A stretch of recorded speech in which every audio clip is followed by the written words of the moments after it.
Hello friends, welcome back. कल हमने ध्यान के प्रकार पढ़े थे जो कि दो होते हैं, स्वाभाविक और ऐच्छिक। तो आज हम इनको थोड़ा एक्सप्लेन करके पढ़ेंगे। तो पहला है हमारा स्वाभाविक ध्यान, जिसमें आता है यह ध्यान बिना इच्छा के स्वयं जागता है, जैसे माँ का रोते हुए बच्चे की तरफ ध्यान देना या फिर अचानक शोर की तरफ ध्यान जाना। ठीक है। और इसके दो प्रकार और पढ़े थे हमने आगे, जो थे हमारे पास प्रेरित और स्वच्छंद, यानी एनफोर्स्ड और स्पॉन्टेनियस। तो जो स्पॉन्टेनियस था वो सेंटिमेंट से आता था, और जो एनफोर्स्ड था वो बेसिक इंस्टिंक्ट से आता था, मूल प्रवृत्तियों से आता था। ठीक है। नेक्स्ट है ऐच्छिक ध्यान। ऐच्छिक ध्यान होता है जो हमारी इच्छा के द्वारा कार्य करता है। ठीक है। जैसे कि जिस ध्यान में हमारी इच्छा कार्य करती है उसे ऐच्छिक ध्यान कहते हैं, और यह हमारे सचेत प्रयासों पर आधारित होता है। ठीक है। इस प्रकार का ध्यान लगाने के लिए हम लोग क्या करते हैं, अपनी पूरी तरह से कोशिश करते हैं। ठीक है। ये भी टू टाइप्स में डिवाइड है, अव्यक्त और व्यक्त। ठीक है। पहले जो ध्यान इच्छा की प्रक्रिया पर्याप्त है, और दूसरे में जो ऐच्छिक ध्यान में है उसको बार बार दोहराना है। ठीक है। कि जब बच्चे मैथ्स की क्लास का कोई क्वेश्चन सॉल्व कर रहे होते हैं ना, कोई क्वेश्चन सॉल्व कर रहे होते हैं और उसकी ओर ध्यान नहीं देता है, तो अध्यापक टीचर क्या बोलता है उनको कि अगर तुमने क्वेश्चन सॉल्व नहीं किया तो क्या होगा। टीचर बोलता है ना कि अगर आपने क्वेश्चन सॉल्व नहीं किया तो वो काम नहीं करेगा, तो दंड मिलेगा, उसको पनिशमेंट मिलेगी।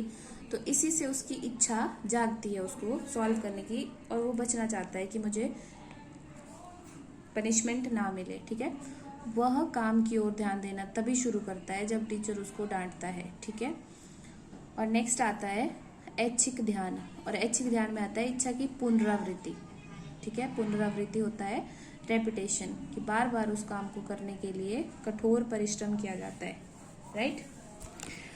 नेक्स्ट आते हैं ध्यान को प्रभावित करने वाले कारक। इसको भी दो टाइप्स में डिवाइड किया गया है, आंतरिक कारक और बाह्य कारक, internal factors and external factor.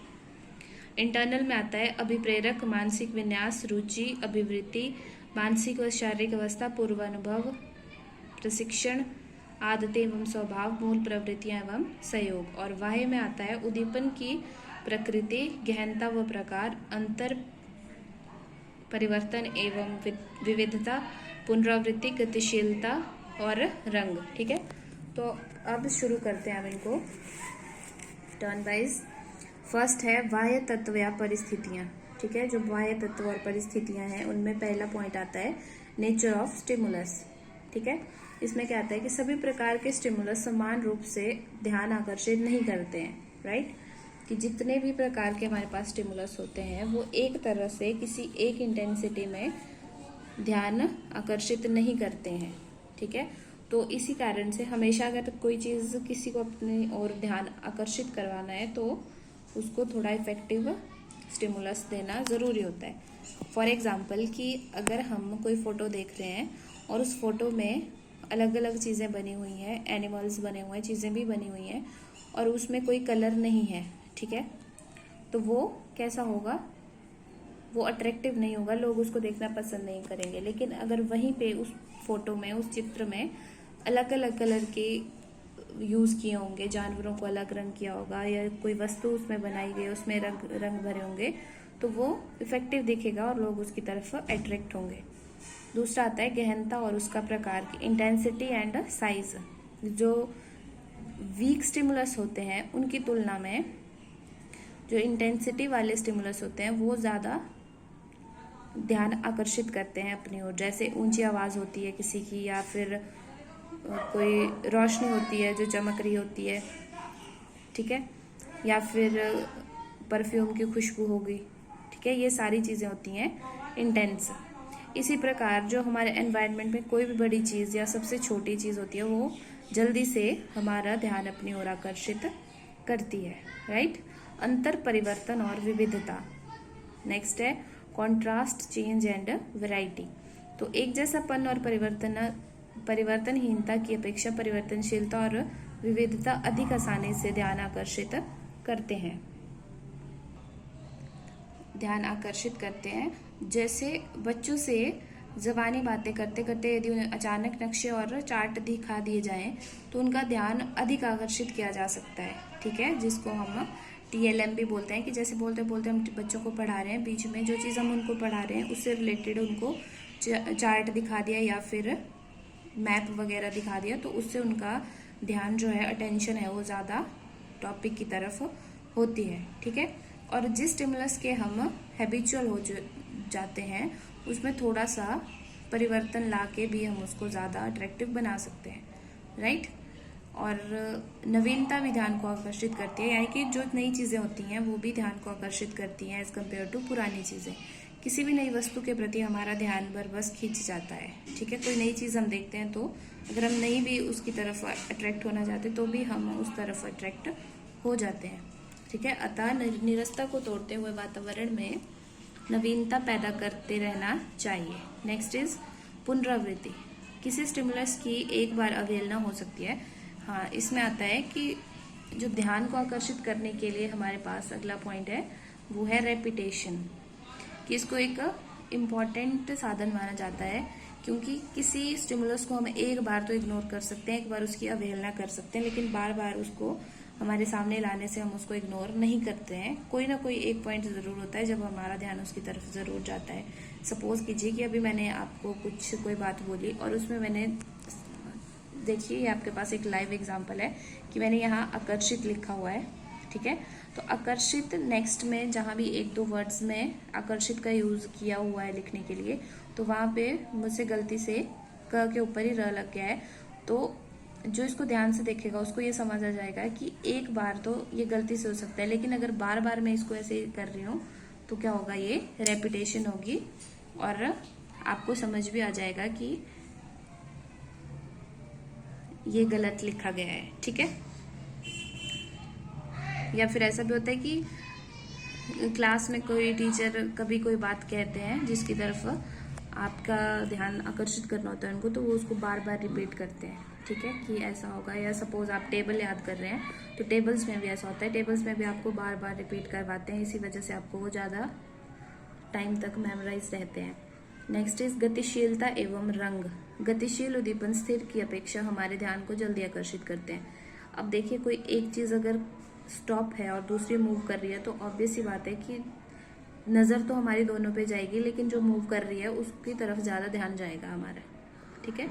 तो गतिशीलता में आता है जो चीज़ हमारी आंखों के सामने घूमती है हम उससे अधिक प्रभावित होते हैं। अधिकांश विज्ञापनदाता जो हमारे एडवर्टीजमेंट वाले लोग होते हैं वो इसी तथ्य का प्रयोग करते हैं, इसी फैक्ट को यूज़ करते हैं।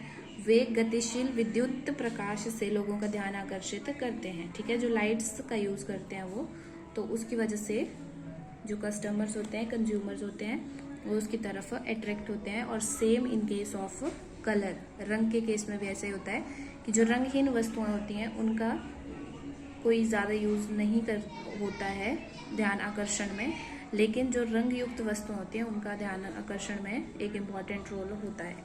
ठीक है। नेक्स्ट आता है आंतरिक तत्व या परिस्थितियां, यानी इंटरनल फैक्टर्स और कंडीशंस। फर्स्ट है अभिप्रेरक। व्यक्ति की बुनियादी संचालक शक्तियां अभिप्रेरक तथा उसके ध्यान को आकर्षण करने में महत्वपूर्ण भूमिका निभाती हैं। ठीक है। जैसे कि भूख, प्यास, काम भावना, जिज्ञासा, भय आदि ध्यान पर निश्चित रूप से प्रभाव डालते हैं। ठीक है। कि एक आदमी है, अगर वो सांप से डरता है तो वो सांप से मिलती जुलती चीज़ों से डरेगा ही, या फिर ध्यान रखेगा कि जो चीज़ें सांप से मिलती जुलती हैं उनसे वो थोड़ा दूरी बना के रखेगा। ठीक है। या फिर यदि कोई स्पीच दे रहा है और वो अनाउंस कर रहा है कोई बात जो हमारे लिए बहुत, सपोज कीजिए कि स्कूल में प्रिंसिपल सर जो हैं रिजल्ट अनाउंस कर रहे हैं और आपको एक्साइटमेंट है अपने रिजल्ट को सुनने की, तो क्या होगा, आप उस बात को एकदम ध्यान से सुनेंगे और आपका ध्यान अट्रैक्ट होगा उसकी तरफ। ठीक है।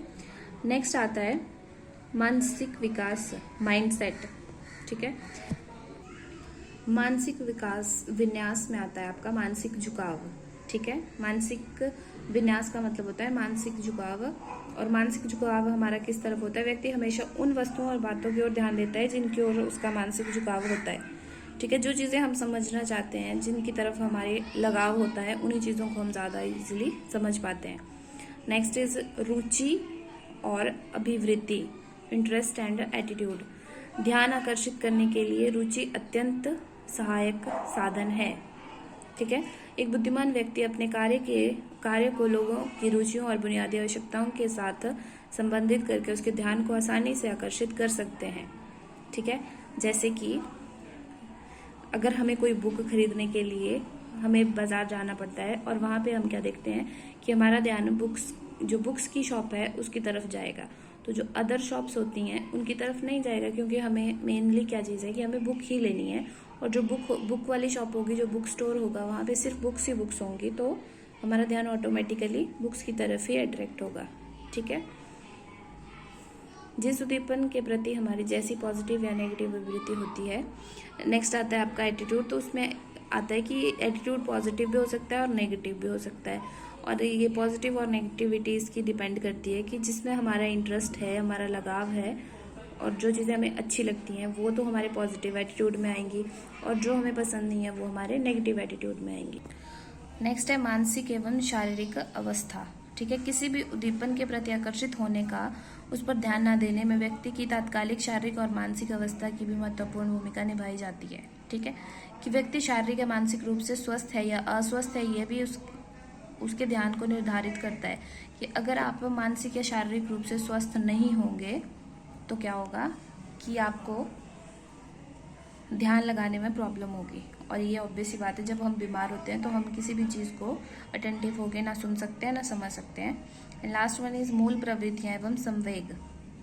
मूल प्रवृत्तियां और संवेग में किसी उद्दीपन के प्रति आकर्षित होकर उस पर ध्यान देने में मूल प्रवृत्तियां जैसे जिज्ञासा की प्रवृत्ति, जैसे क्यूरियोसिटी हो जाती है, हमें क्रिएटिवनेस होती है किसी इंसान में, या फिर संचय करने की प्रवृत्ति होती है। इन सब चीज़ों को हम किस में इंक्लूड करते हैं? मूल प्रवृत्तियों में। ठीक है, अपने रोते हुए बच्चे की आवाज़ को सुनकर माँ का ध्यान एकदम से बच्चे की तरफ चला जाता है। ठीक है, और ये बहुत बड़ा एग्जाम्पल है इसका कि जो मूल प्रवृत्तियाँ और संवेग होती हैं वो भी ध्यान को आकर्षित करने में एक इम्पॉर्टेंट रोल प्ले करती हैं। नेक्स्ट है ध्यान विस्तार, स्पैन ऑफ अटेंशन, की जो इसका विस्तार है ध्यान का वो कितना हो सकता है या कहाँ तक हो सकता है।